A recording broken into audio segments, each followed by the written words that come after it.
오늘은 누가복음 13장 31절에서 35절의 말씀을 가지고 사명자의 길을 가는 인생, 지난주의 제목 혹시 기억하십니까? 네, 감사합니다. 목적지가 있는 인생. 이번 주는 사명자의 길을 가는 인생에 대해서 하나님 말씀 전하도록 하겠습니다. 우리 예수님께서 지난주에 예루살렘을 향하여서 부지런히 각 성과 각 마을을 다니시면서 늘 하시던 대로 가난한 자들, 병든 자들, 사회적 책임으로부터 외면당하고 소외당하던 자들의 친구가 되어주셨습니다. 그리고 그들에게 실질적인 도움을 허락해 주셨습니다. 배고픈 자들에게는 배고픔을 해결할 수 있는 떡을 주셨고, 아프고 병든 자들에겐 친히 안수하여 기도하 주셔서 병이 떠나가게 고쳐주셔서 새로운 삶을 살아갈 수 있도록 인도하셨습니다. 귀신이 들려있는 묶여있는 자들에게는 오직 성령님만이 하실 수 있는 그 능력으로 귀신을 떠나가게 하시고 그 묶여있던 곳에서 자유를 얻게끔 하셨죠. 오직 예수 그리스도의 권능으로 귀신을 쫓아내시고 자유함을 허락하셨습니다. 그렇게 함으로써 소망이 없던 자들에게 하나님 나라의 소망을 바라고 꿈꿀 수 있게 해주셨다는 것이죠. 그렇게 구원에 관한 말씀, 생명에 관한 말씀, 하나님 나라의 복음을 전하실 때 한 사람이 다가와서 구원을 받는 자가 적으니까? 라고 물었고, 그것에 대한 예수님의 대답은 좁은 문으로 들어가길 힘쓰라. 그리고 오늘 바로 여기에서 하나님께서 보내신 그 자리에서 우리에게 맡겨진 사명을 기억하며 최선을 다해 사는 삶, 그리고 목적지를 향하여 조금씩 나아가는 삶을 살아라. 그러나 먼저 된 자들 중에 나중될 자도 있으니 오늘 지금 여기서 주님께서 원하시는 삶, 그리고 내 옆에 있는 지체들을 어떻게 해요? 내 몸과 같이 사랑하며 목적지를 향해 걸어가라. 이렇게 구원의 말씀을 전하실 때에 어떤 바리새인이 나가서 여기를 떠나소서, 헤롯이 당신을 죽이고자 하나이다. 좀 이상하지요? 우리가 알고 있는 바리새인은 예수님을 가장 적대시했던 자들입니다. 예수님의 그 말씀의 가장 앞자리에 앉아서 미간에 온갖 인상을 찌푸리고 듣던 자들이 바로 바리새인들이었다는 건데, 오늘은 어찌된 영문인지 예수님을 어게인스트 하지 않고 오히려 헤롯이 당신을 죽이고자 하니 나가서 여기를 떠나소서, 당신이 죽을 수도 있으니 여기를 떠나소서. 예수님을 그토록 죽이길 원했던 자들이 오늘은 어찌된지 예수님을 살리고자 여기를 떠나라고 합니다. 옛말에 사람이 안 하던 짓을 하다 보면 어떻게 된다고요? 죽을 때가 다 되었다라는 말이 있죠. 변화라는 것은 그토록 불편한 것입니다. 내가 익숙했던 모든 것을 포기하는 것이 바로 불편함, 변화라는 것인데, 열길 물속은 알아도 사람 속은 알 길이 없다 했지요. 도무지 오늘 본문에 나오는 이 바리새인들의 속마음을 알 길이 없습니다. 정말로 예수님을 살리기 위해서 그러는 건지, 아니면 정말 헤롯과 함께 예수님을 자기네 그 영내에서, 자기네 남아바리에서 보내려고 하는 건지 도무지 알 길이 없습니다. 헤롯은 이전에도 세례 요한을 따르는 그 종교적 무리들을 두려워했었지요. 점점점 세례 요한의 제자들이 많아져 가는 것을 보면서 혹시나 이 자기가 누리고 있는 이 정치적인 어떤 이 권력에 해가 되지 않을까, 늘 두려워했었습니다. 그래서 어떻게 했죠? 결국 세례 요한을 핑계 삼아 교수형을 처했지요. 목을 잘라서 소반에 담아 왔지요. 세례 요한이 자기가 그 배다른 형의 형수를 취했다는 것을 지적하자 헤롯은 몹시 불편했습니다. 그렇지만 그를 따르는 사람들이 그를 선지자로 여겼기 때문에 이러지도 저러지도 못하는 그 상황에서 그를 죽이고자 하는 어떤 마땅한 명분이 없는 그런 상태였는데, 자신의 생일날 그 헤로디아의 딸이 자기의 생일 잔치날 춤을 추는 걸 보면서, 야, 너무 아름답다, 네가 원한다면 내 나라의 절반이라도 줄 것이다, 이렇게 공수표를 날렸더니만 그 어린 살로메의 입에서 세례 요한의 머리를 소반에 담아 주소서, 이런 엄청난 말이 나올 줄 누가 알았겠습니까? 그렇지만 아마도 헤롯은 속으로 쾌재를 불렀을 겁니다. 세례 요한을 죽일 명분이 없었는데 수많은 사람들을 초대해 놓은 자기의 생일날 자기가 던졌던 그 말에 책임을 질 수밖에 없었기 때문에 세례 요한을 죽일 수밖에 없었습니다. 헤롯은 마찬가지로 세례 요한이 사라진 뒤에도 예수님을 늘 두려워했습니다. 왜냐하면 분명 자기가 세례 요한의 목을 베어서 죽였는데도 불구하고 세례 요한과 똑같이 하나님 나라의 복음을 전파하고 회개하라, 천국이 가까이 왔다라고 똑같이 세례 요한의 메시지를 전하는 예수님이 있었기 때문이었죠. 그래서 헤롯은 예수님을 죽여야 자신이 유지하고 있던 이 정치적 이 권력을 유지할 수 있고, 그리고 선지자라고 믿고 따르던 모든 사람들, 그들을 단번에 해결할 수 있기 때문에 어떻게든 예수님을 죽이려고 했었습니다. 그런데 예수님은 이 바리새인이 헤롯이 당신을 죽이려 하오니 떠나서서 이 헤롯의 음모를 아시고도 두려워하거나 주춤하지 않고 오히려 뭐라고 하냐면, 가서 저 여우에게 전하라 라고 담대하게 말씀을 전하십니다. 헤롯을 여우라고 표현했습니다. 여우라 하면 우리가 제일 먼저 떠오르는 생각이 어떤 거냐면 간사함, 교활함이죠. 사자가 없는 굴에는 여우가 왕노릇합니다. 호가 호위라는 속담이 있죠. 사자성어가 있습니다.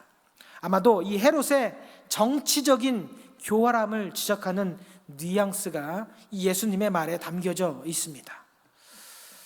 어쩌면 헤롯이 세례 요한을 죽인 일을 가지고 이렇게 교활한 여우라고 이른 걸 수도 있습니다.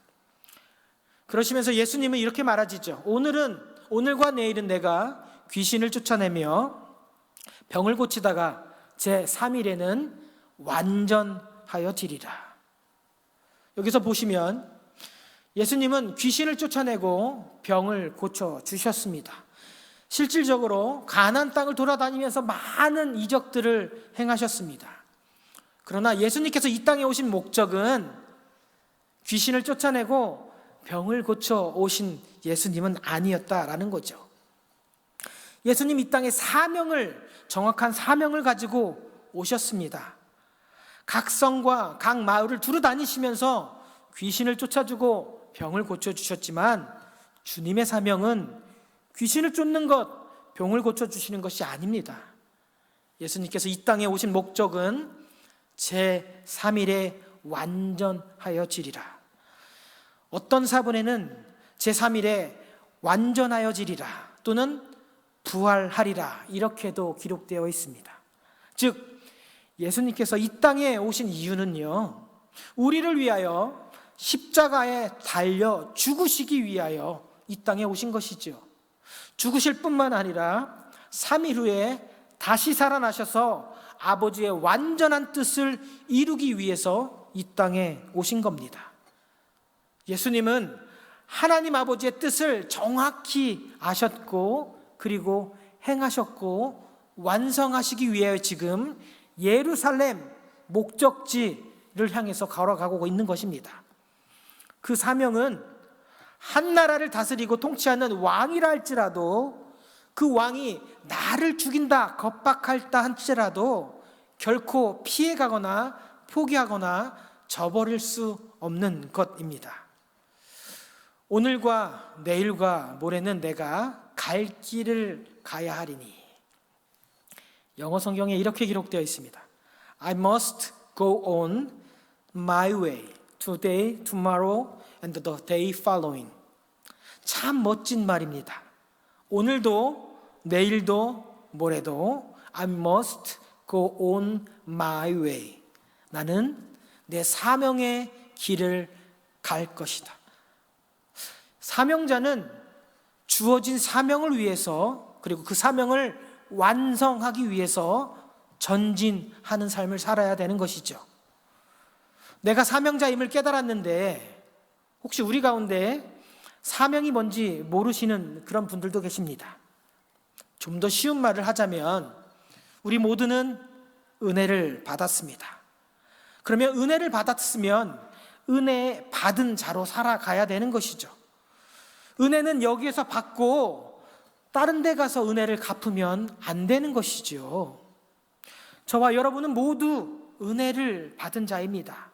십자가에서 우리를 위해 목숨을 내어 내신, 목숨을 버리신 예수 그리스도의 은혜, 우리를 살리기 위해서 예수님은 오늘도 내일도 모레도 자기의 목숨을 내어줄 그 예루살렘 목적지를 향하여 사명의 길을 걸어갈 것입니다. 그리고 예수님께서 그 사명을 완수하셨기 때문에 예루살렘 그 목적지에 가셨고, 하나님께서 허락하신 그 사명, 십자가에서 자기의 목숨을 스스로 내어드리는 것, 그것을 완수하셨기 때문에 저와 여러분이 이 예배의 자리에서 하나님을 예배할 수 있는 것입니다. 그런데 우리는, 사명을 받은 우리는 예수님처럼 I must go on my way 이렇게 말하지 않습니다. 마치 오늘 본문에 나와 있는 이 바리새인처럼, 그 시커먼 속내를 알 수 없는 바리새인들처럼 정말로 그들은 나를 위하는 자인지 아니면 나를 어게인스트 하는 자인지 이 속내를 꽁꽁 교묘하게 감추고 나가서 여기를 떠나소서, 거짓, 위선, 가식으로 자신을 꼭꼭 숨긴 채로 때로는 귀에 걸면 귀걸이, 코에 걸면 코걸이처럼 나의 편리함을 위해, 나의 유익을 위해서, 나의 만족함을 위해서 때로는 주를 위하는 척하다가 때가 되면 저 주를, 십자가를, 예수를 십자가에 못 박으소서 이렇게 외쳐대는 어리석은 유대인들처럼 저도 주님을 위해 헌신하겠습니다, 분명 하나님께 헌신의 약속을 한 다음에 여러분들 집사도 되고 권사도 되고 장로도 되었건만 나의 삶을 돌아보면 정말로 주를 위해, 주님께서 우리에게 맡기신 사명을 위해 지금 헌신하고 있습니까? 시간이 남으니까, 할 일이 없으니까 성경책을 한번 펴볼까? 오늘은 약속이 있었는데 그 약속이 빵꾸가 났으니까 기도나 해볼까? 내가 하고 싶은 것, 사고 싶은 것 다 사고도 여유가 남았으니 주님, 요거 얼마 안 되지만 받아주세요. 죄송하지만 우리 주님 그렇게 가난하지 않습니다. 죄송합니다만 우리 주님 그렇게 여러분이 먹다 남은 찌끄러기 받지 않으십니다. 죄송하지만 우리 하나님, 여러분들이 심심풀이 땅콩으로 우리 하소연 받아주소서 그런 기도에 응답하시지 않습니다. 차라리 혹시나 하는 마음으로 복을 내려주시지 않을까 하는 마음이 있다면 차라리 밖에 나가서 복권을 사십시오. 차라리 로또 복권을 하고 혹시나 대박이 나지 않을까 기다리는 것이 더 나을 수도 있습니다. 하나님은 우리의 남아서 드리는 여분의 것, 잉여의 것이 필요하지 않으십니다. 하나님께서 원하시는 것은 내 마음을 다하고 목숨을 다하고 뜻을 다하여 주 너의 하나님을 사랑하라는 것입니다. 그리고 또 이와 같이 내 몸을, 내 이웃을 내 자신과 같이 사랑하는 것, 이것이 바로 하나님께서 원하시는 우리의 자세입니다. 이것은 아무나 할 수 있는 것이 아니죠. 누구나 할 수 있는 것이 아닙니다.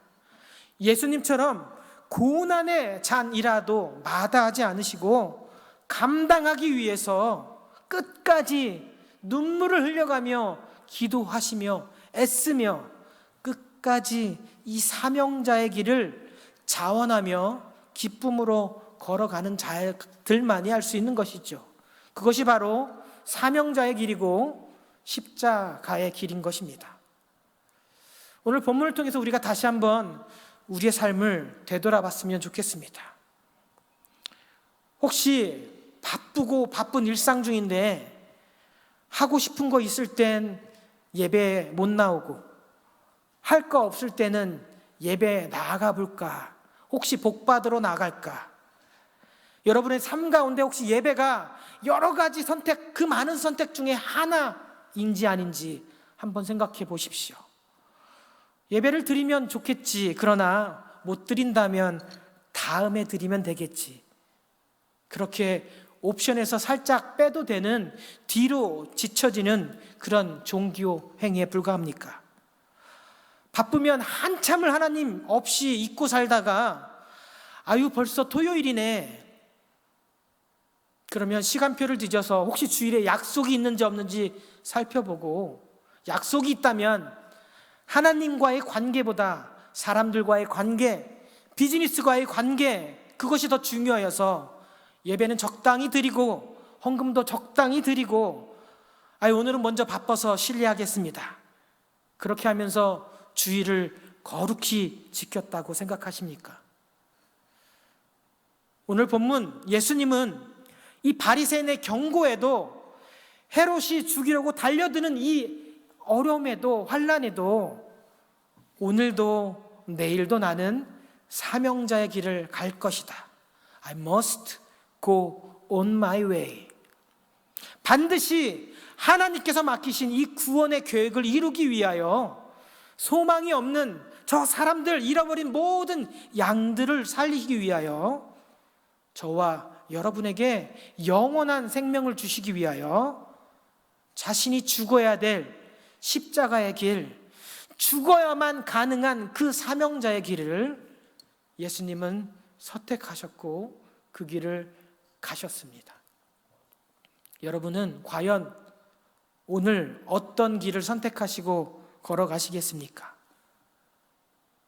우린 지난주에 느헤미야 성경 공부를 통하여 헌신의 의미를 살펴보았습니다. 저도 공부를 하면서 하나님 말씀을 전하면서 부끄러웠습니다. 헌신이라는 것은 나의 몸을 아낌없이 드리는 겁니다. 드리고도 내 삶에 아무런 불편함이 없다면 그것은 남아 도는 것을 드린 것이 되는 것이죠. 내가 이것을 드리고 나면 내 삶에 불편함이 있어야 되는데 내가 불편하더라도 주님, 제가 이것을 하나님께 결단하고 드리겠습니다. 나의 불편함을, 나의 희생을 감추고서라도 드리는 것이 헌신이라는 것을 우리가 배웠습니다. 예수님은 자기의 생명을, 사명을 감당하기 위해 하나님께 기꺼이 내드렸는데 죽기까지 복종하심으로 사명을 감당하셨는데 여러분은 우리를 살려주신 허물과 죄에서 일으켜 세워주신 하나님을 위하여, 하나님의 교회를 위하여 무엇을 희생할 수 있겠습니까? 오늘 본문에 예수님께서 예루살렘아, 예루살렘아, 마치 예루살렘을 사람을 부르듯이 울부짖으시면서 통탄하고 계십니다.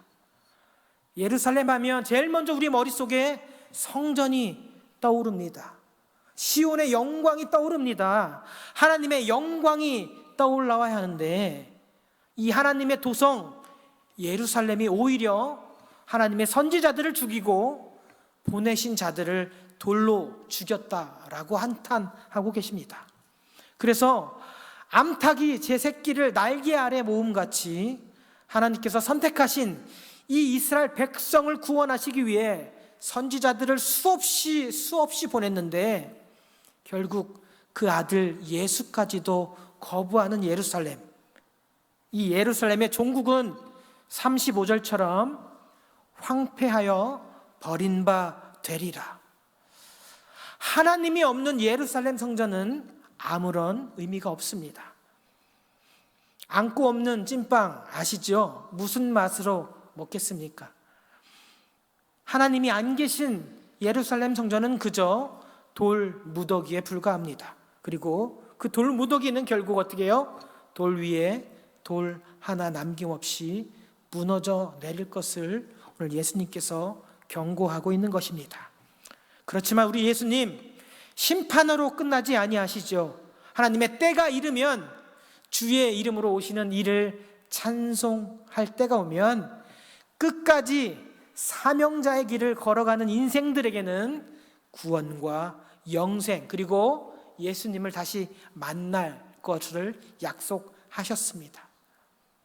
사랑하는 웨슬리 공동체 여러분, 오늘도 우리 앞에는 여러 가지 갈래길이 만나게 될 것입니다. 이 갈래길 앞에서 우리는 한 길을 선택하여 걸어가게 될 것입니다. 여러분은 예수님처럼 하나님께서 주신 그 사명을 감당하는 사명자의 길을 걸어가시겠습니까? 아니면 바리새인들처럼 자신의 유익에 따라서 이리로 저리로 바람에 흔들리는 갈대처럼 여기저기 기웃거리는 인생길을 걸어가시겠습니까? 선택은 여러분의 몫입니다.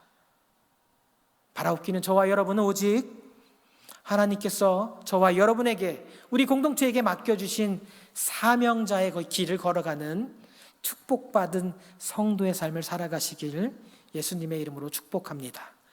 기도하겠습니다. 하나님, 오늘도 귀한 생명의 말씀 허락하게 하시고 깨닫게 하시니 감사를 드립니다. 우리 웨슬리 공동